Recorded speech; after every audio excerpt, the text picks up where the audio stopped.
અમુક તત્વોને માનું રૂપ કહેવામાં આવ્યું છે.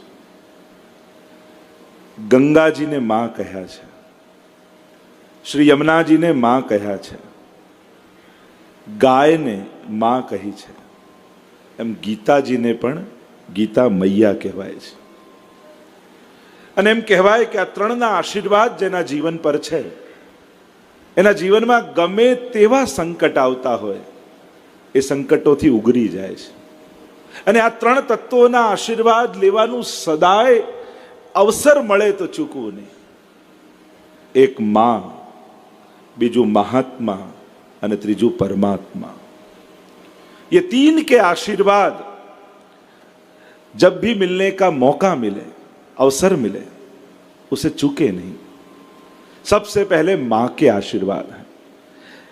जन्मदात्री मां એને પણ માં કહી, ભૂમિ જન્મભૂમિ એને પણ માં કહી, ગાય એમને પણ માં કહી, ગંગા એમને પણ માં કહી, યમુનાજી એમને પણ માં કહ્યા અને ગીતાજીને પણ માં કહ્યા.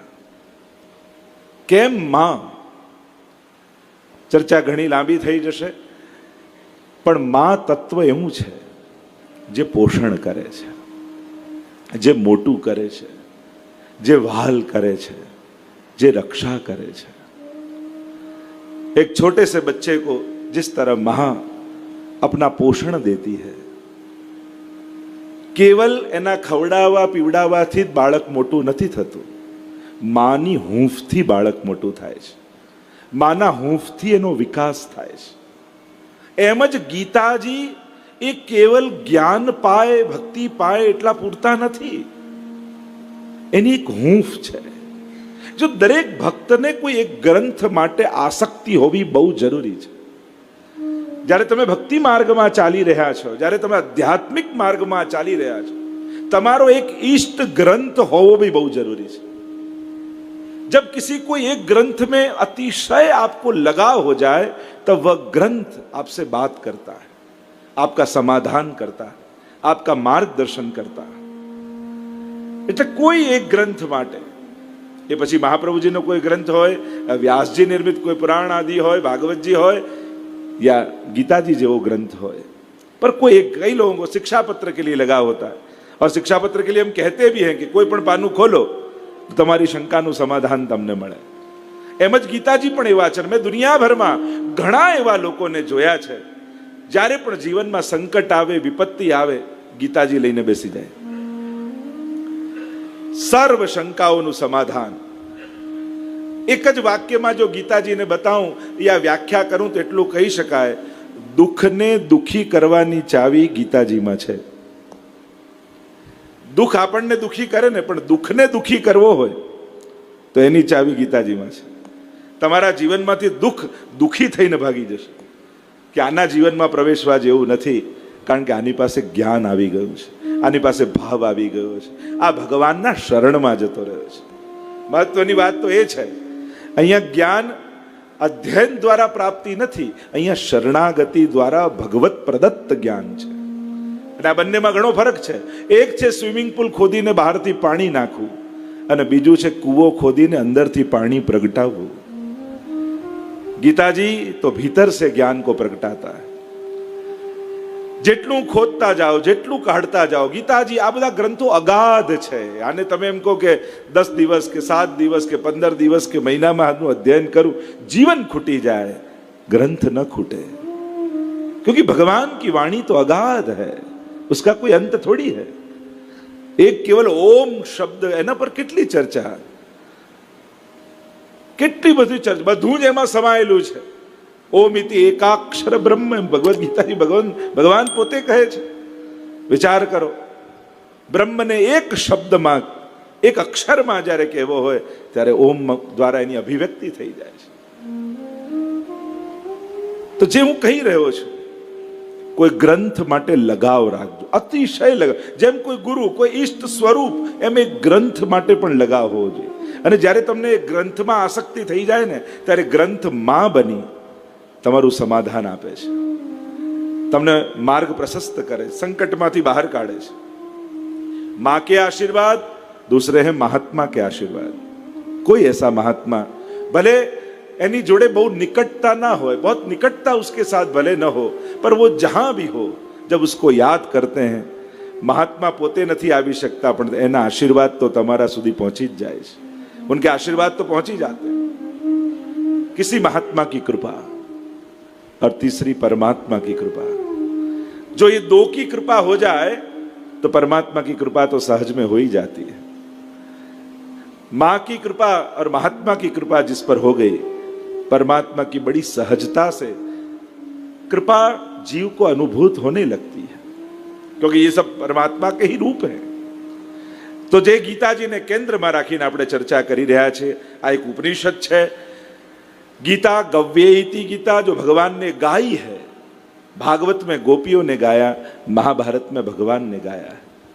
और जब आप समानता करने जाओ तो कई बातें ऐसी लगेंगी कि वही गोपियों ने जो गाया वही भगवान ने उसका विस्तार किया है, या उसी बात को अलग ढंग से प्रस्तुत किया है। तो ये सब चर्चाएं तो चलती रहेंगी। रोजना क्रम अनुसार पहला गीताजी नो पाठ करी लीए।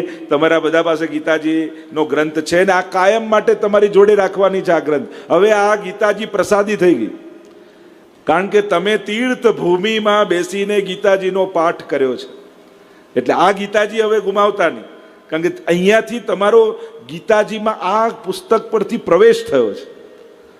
પ્રવેશ, જો ઘર ગમે તેટલું મોટું હોય પણ તોરણ તો મુખ્ય દ્વાર ઉપર જ બંધાય, એટલે હવે આ પ્રવેશવાનું મુખ્ય દ્વાર છે, એટલે ત્યાં તોરણ બાંધવાનું છે, એનું પૂજન કરવાનું છે। અને સદાય આ જો અમુક તત્વોને સાથે રાખવાથી આ પુસ્તક ગીતાજીનું જે ગ્રંથ છે એને જોડે રાખશો ને તો આ કથા તમારી જોડે રહેશે, કથાની વાતો તમારી સાથે રહેશે, કારણ કે આ ગ્રંથ સાથે હવે આ કથા જોડાઈ ગઈ। એટલે જ્યાં સુધી આ ગ્રંથ તમારા દ્રષ્ટિમાં રહેશે ત્યાં સુધી આ કથાના વિચારો તમારા મસ્તકમાં રહેશે। તો પુસ્તક હસ્તક થાય અને કથા મસ્તકમાં બેસી જાય ત્યારે જ એ ગ્રંથનું સાર્થકતા છે।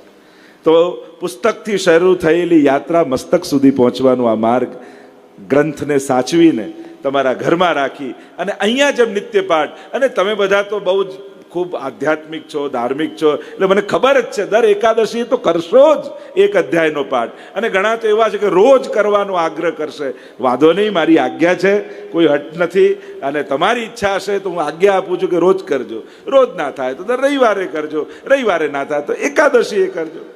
કઈ નહીં તો ગીતા જયંતિ તો એક અધ્યાય કરજો વર્ષે એકવાર। પણ હવે ગીતાજી જીવનમાંથી અલગ ન થઈ જાય ને। આ ગીતાજીથી અલગ કોઈ શિક્ષાપત્રને કે સોડસ ગ્રંથને કે ભાગવતજીને જુદું ન માનતા। જેમ ઘણા કે અમારા તો આ કૃષ્ણ, અમારા તો પેલા કૃષ્ણ, અમારા બાલકૃષ્ણ બોલો, કે અમારા મથુરાના કૃષ્ણ બોલો, કે અમારા યોગેશ્વર, કોઈ કે દ્વારકાધીશ, અમારા એ જ એક જ સ્વરૂપનો વિસ્તાર છે, જુદી જુદી લીલાઓ દ્વારા સ્વરૂપો છે। સર્વદા સર્વભાવેન, આપણે તો સર્વભાવે એને ભજવાનો છે। ભલે દ્વારકાધીશ થઈ જાય ને 100 વર્ષના થઈ જાય ને તો યશોદાજીને તો બાલકનો જ ભાવ રહેવાનો છે। બાલ કૃષ્ણની વાત નથી, બાલ ભાવની વાત છે। અને જ્યારે બાલ ભાવ હોય ત્યારે ભગવાન, જો આ ગીતાજીમાં ભગવાન કેટલા વર્ષના, તમે કહો યુવાનો માટેની કથા, યુવાનો માટેની કથા ગીતાજી, ભગવાન 85 વર્ષના છે ને અર્જુન 84 વર્ષનો છે। આ વય ઉપર ગીતાજીની સંવાદ થયેલા છે, એટલે ભગવાનને તો કોઈ અવસ્થા સ્પર્શતી જ નથી। પણ આપણે એમ કહીએ કે ગીતાજી એટલે યુવાનો માટેની કથા, ભાગવતજી એટલે વૃદ્ધો માટેની કથા। ઘણા લોકો એવી ધારણા બનાવી લે ને। ના ના, ભગવાન कौमारेत आचरेत प्राज्ञो। प्रहलाद जी तो कहते हैं 5 वर्ष से ही भक्ति शुरू कर देनी चाहिए। बुद्धि में समझ आवा लागे बस, और को समझे न समझे हमको इतनी समझ भली, ठाकुर नंद किशोर हमारे और ठकुरानी वृषभान लली। और दुनिया में कुछ समझे न समझे, इतना समझ जाए न कि मैं भगवान का हूं, तो सभी ज्ञान ये एक वाक्य में समाया हुआ है। जो हम पंचाक्षर मंत्र के द्वारा भगवान के आगे अपने भाव को अभिव्यक्त करते हैं, वह पंचाक्षर, वह अक्षर से निकलकर हमारे जीवन की सबसे बड़ी समझ बन जाए। मंत्र कोई अक्षर नहीं है, वो जीवन की सबसे बड़ी समझ है। તમે ગમે ત્યાં ગમે તે રૂપે ગમે તે સમયે જાઓ, પણ જો આ જાગૃતિ, આ સમજ પ્રતિપલ તમારા જીવનમાં છે કે હું ભગવાનનો છું, બસ આ જાગૃતિ સાથે તમે ગમે ત્યાં જાઓ, ક્યાંય અટવાવાના નથી. કારણ કે તમે પાર્ટીમાં છો, ફરવામાં છો, ડ્રાઇવિંગ કરી રહ્યા છો, ઓફિસમાં બેઠા છો, પણ જાગૃત છો હું ભગવાનનો છું, તો પાપ તમારી આજુબાજુ ફરકી પણ નહીં શકે. કોઈ દુર્વિચારો તમારી નિકટ પણ નહીં આવી શકે, કારણ કે તમે સજાગ છો. હું ભલે બિઝનેસમેન છું પણ ભગવાનનો છું. ભલે હું કોઈ મુસાફર છું અત્યારે, પણ હું ભગવાનનો છું. જીવનના પ્રત્યેક પાસામાં ભગવાનના બનીને જીવો.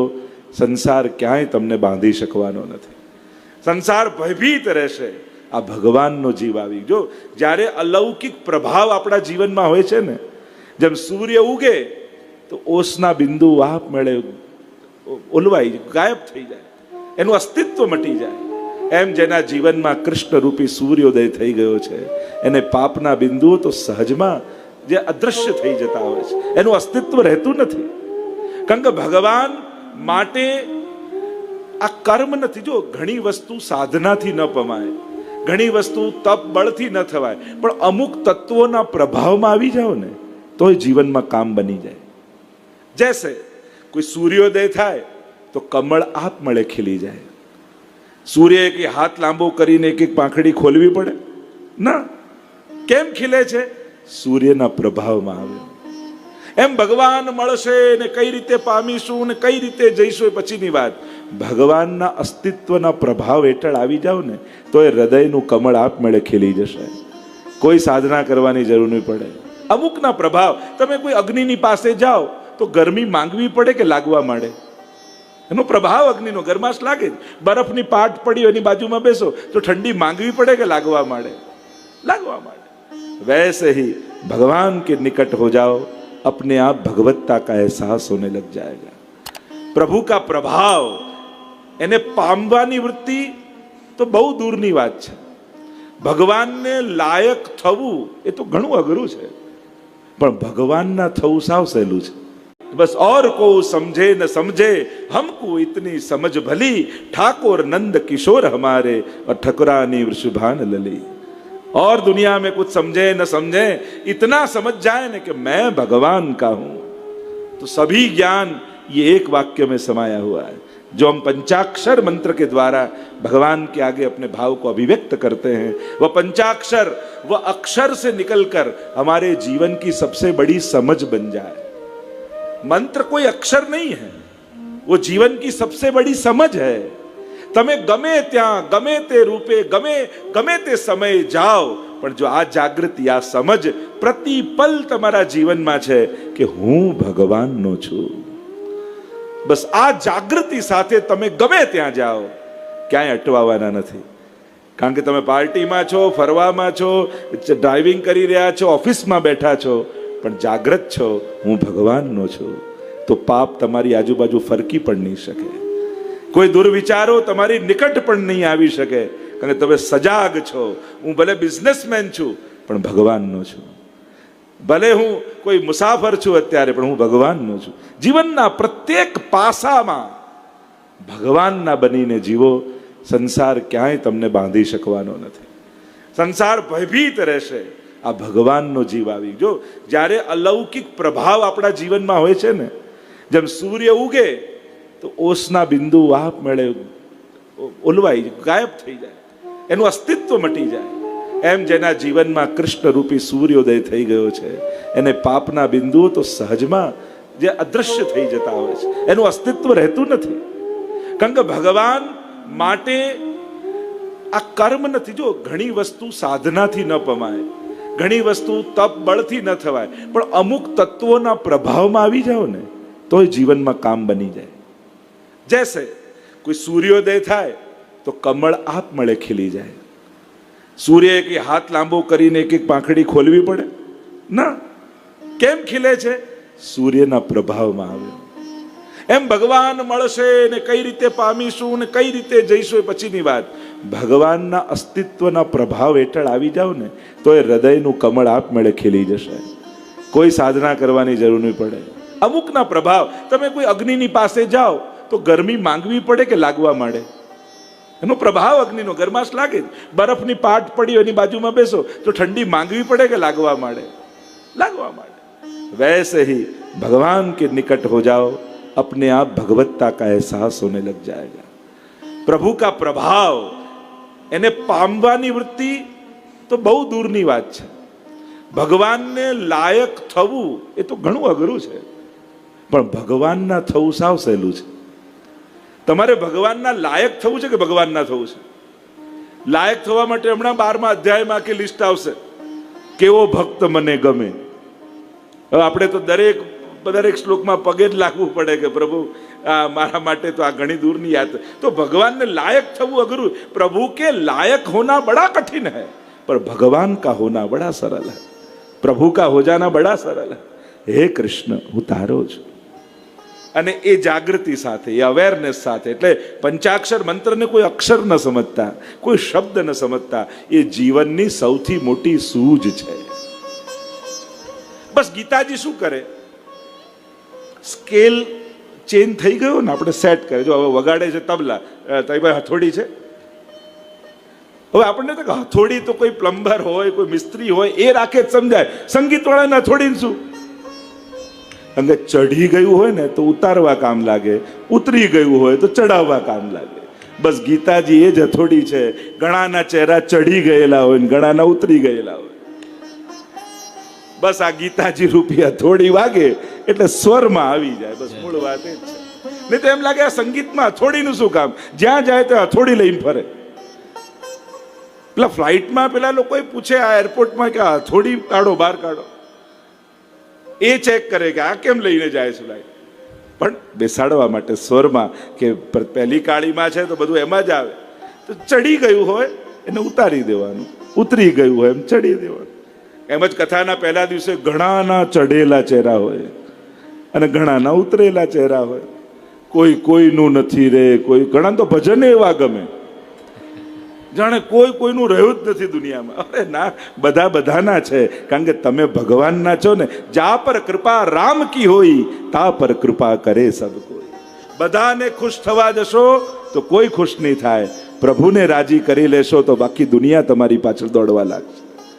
આખો સંસાર તમારો થવા માટે તત્પર થઈ જશે કે બસ આના આશીર્વાદ મળી જાય ને તો કામ થઈ જાય. આખી દુનિયા દોડવા લાગશે. બસ આ જ સમજ ગીતાજી આપે છે. આપણે તો 3જા અધ્યાયનો પાઠ કરવાનો છે. આઈએ મિલકર. હવે તો એટલે મૂળ વાત જે હું ખાઈ રહ્યો હતો તો બની ગયા. હવે આ ગીતાજી તમારો એક પ્રસાદી ગ્રંથ રૂપે તમારી જોડે રહેશે અને તમારા ઘરે પણ તમે લઈ જશો. મંદિરના બધા ગ્રંથોની સાથે રાખજો. યોગ્ય સમયે એનો પાઠ કરજો. બીજું કાંઈ નહીં તો 12મો અધ્યાય ભક્તિ યોગ અને 15મો પુરુષોત્તમ યોગ, આ બેનો કરશો તો બી ઘણી આનંદની વાત છે. અને તમે કરશો જ એવો મારો વિશ્વાસ છે. હવે મારો વિશ્વાસ તોડવો કે રાખવો એ તમારા ઉપર છે. પણ હા, જ્યારે પણ અનુકૂળતા. મારો કોઈ આગ્રહ નથી. તમે સેવા પણ કરો છો ને કલાક ભગવત સેવા મહાપ્રભુજીની આજ્ઞાથી, તો તમે ગીતાજીનું પ્રેક્ટિકલ કરી રહ્યા છો.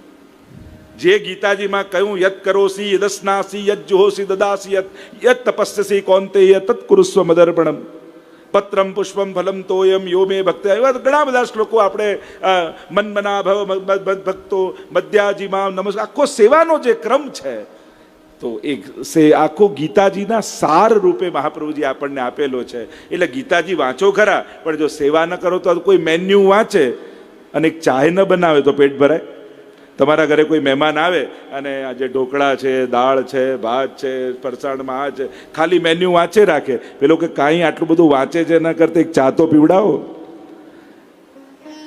તો ગ્રંથ વાંચન બરાબર છે, અધ્યયન બરાબર છે, પણ જો એનું પ્રેક્ટિકલ ન થાય તો પણ અધૂરું છે. તો આનું પ્રેક્ટિકલ એ ભગવત સેવા છે. એટલે કદાચ તમને ગીતાજી ભલે ના આવડતા હોય, પણ તમે ગીતાજીને જીવી રહ્યા છો એ વાતનો વિશ્વાસ રાખજો. જો ભગવત સેવા કરો છો, ઠાકોરજીની સેવા કરો છો, તમે ગીતાજીને પ્રેક્ટિકલી जीवी રહ્યા છો. आइए 3य अध्याय का हम सब मिलकर बड़े भाव और श्रद्धा से पाठ करते हैं. बोलो गीता मैया की जय. अथ 3 अर्जुन उवाच जायसी चेत कर्मणस्ते मता बुद्धिर्जनार्दन तत्किं कर्मणि घोरे मां नियोजयसि केशव व्यामिश्रेणैव वाक्येन बुद्धिं मोहयसीव मे तदेकं वद निश्चित्य येन श्रेयोऽहमाप्नुयाम्। श्रीभगवानुवाच लोकेऽस्मिन् विविधा निष्ठा पुरा प्रोक्ता मया नघ। ज्ञानयोगेन साङ्ख्यानां कर्मयोगेन योगिनां न कर्मणामनारम्भात् नैष्कर्म्यं पुरुषोऽश्नुते न च सन्न्यसनादेव सिद्धिं समधिगच्छति। न हि कश्चित् क्षणमपि जातु निष्ठत्य कर्मकृत् कार्यते ह्यवशः कर्म सर्वः प्रकृतिजैर्गुणैः।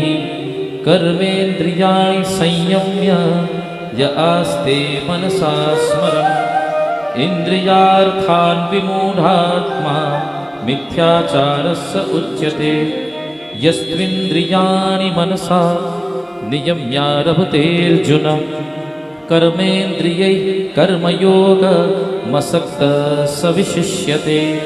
नियतं कुरु कर्म त्वं कर्म ज्यायो ह्यकर्मणः शरीरयात्रापि च ते न प्रसिद्ध्येद कर्मणः। यज्ञार्था कर्मणोऽन्यत्र लोकोऽयं कर्मबन्धनः। तदर्थं कर्म कौन्तेय मुक्तसङ्गः समाचर। सह यज्ञा प्रजा सृष्ट्वा पुरोवाच प्रजापतिः अनेन प्रसविष्वध्व मे स्वोऽस्त्विष्टकामधुक्। देवान् भावयतानेन ते देवा भावयन्तु वः। परस्परं भावयन्तः श्रेयः परमवाप्स्यथ। इष्टान् भोगान् हि वो देवा दास्यन्ते यज्ञभाविताः। तेर्दत्तानं प्रदायेभ्यो यो भुङ्क्तेस्तेन एव सः। यज्ञशिष्टासि नः सन्तो मुच्यन्ते सर्वकिल्बिषैः। भुञ्जते ते त्वघं पापा ये पचन्त्यात्मकारणात्। अन्नाद्भवति भूतानि पर्जन्यादन्नसम्भवः। यज्ञाद्भवति पर्जन्यो यज्ञकर्मसमुद्भवः। कर्म ब्रह्मोद्भवं विद्धि ब्रह्माक्षरसमुद्भवम्। तस्मात् सर्वगतं ब्रह्म नित्यं यज्ञे प्रतिष्ठितम्। एवं प्रवर्तितं चक्रं नानुवर्तयति हयः। अहायुरिन्द्रियारामो मोघं पार्थ स जीवति। यस्त्वात्मरतिरेव स्याद् आत्मतृप्तश्च मानवः। आत्मन्येव स सन्तुष्टस्तस्य कार्यं न विद्यते। नैव तस्य कृतेनार्थो नाकृतेनेह कश्चन। न चास्य सर्वभूतेषु कश्चिदर्थव्यपाश्रयः। तस्मादसक्तः सततं कार्यं कर्म समाचर। असक्तो ह्याचरन् कर्म परमाप्नोति पूरुषः। कर्मणैव हि संसिद्धिः मा स्थिता जनकादयः। लोकसङ्ग्रहमेवापि सम्पश्यन् कर्तुमर्हसि। यद्यचाचरति श्रेष्ठ तत्तदेवेतरो जनः। स यत्प्रमाणं कुरुते लोकस्तदनुवर्तते। न मे पार्थास्ति कर्तव्यं त्रिषु लोकेषु किञ्चन। नानवाप्तमवाप्तव्यं वर्त एव च कर्मणि। यदि ह्यहं न वर्तेयं जातु कर्मण्यतन्द्रितः। मम वर्तमानुवर्तन्ते मनुष्या पार्थ सर्वशः। उत्सीदेयुरिमे लोका न कुर्यां कर्म चैदहम्। शङ्करस्य च कर्ता स्यामुपहन्यामि माः प्रजाः। सक्ता कर्मण्यविद्वांसो यथा कुर्वन्ति भारत। कुर्याद्विद्वांस्तथा सक्तश्चिकीर्षुर्लोकसङ्ग्रहम्। न बुद्धिभेदं जनयेद् अज्ञानां कर्मसङ्गिनां। जोषयेत् सर्वकर्माणि विद्वान् युक्तः समाचरन्। प्रकृतिः क्रियमाणानि गुणे कर्माणि सर्वशः। अहङ्कारविमूढात्मा कर्ताहमिति मन्यते। तत्त्ववित्तु महाबाहो गुणकर्मविभागयोः। गुणागुणेषु वर्तन्त इति मत्वा न सज्जते। प्रकृतेर्गुणसम्मूढा सज्जन्ते गुणकर्मसु।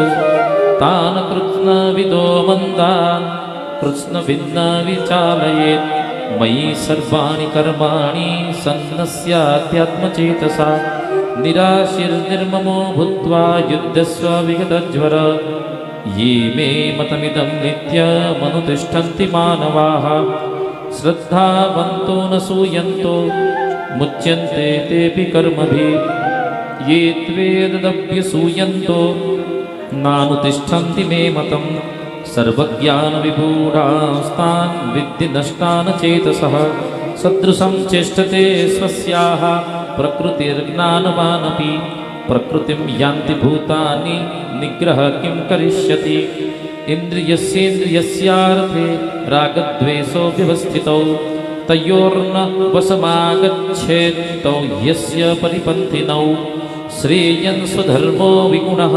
परधर्मास्त्वनुष्ठितात् स्वधर्मे निधनं श्रेय परधर्मो भयावः अर्जुन उवाच अथ केन प्रयुक्तोऽयं पापं चरति पूरुषः अनिच्छन्नपि पार्श्येण बलादिव नियोजितः श्रीभगवानुवाच काम एष क्रोध एष रजोगुणसमुद्भवः महाशनो महापाप्मा विद्येनमिह वैरिणम् धूमेनाम्रियते वह्निर्यथा दर्शो मलेन च यथोल्बेनावृतो गर्भ तथा तेनेदमावृतम् आवृतं ज्ञानमेतेन ज्ञानिनो नित्यवैरिणा कामरूपेण कौन्तेय दुष्पुरेणानलेन च इन्द्रियाणि मनोबुद्धिरस्याधिष्ठानमुच्यते एतैर्विमोहयन्त्येष ज्ञानमावृत्य देहिनम् तस्मात् त्वमिन्द्रियाण्यादौ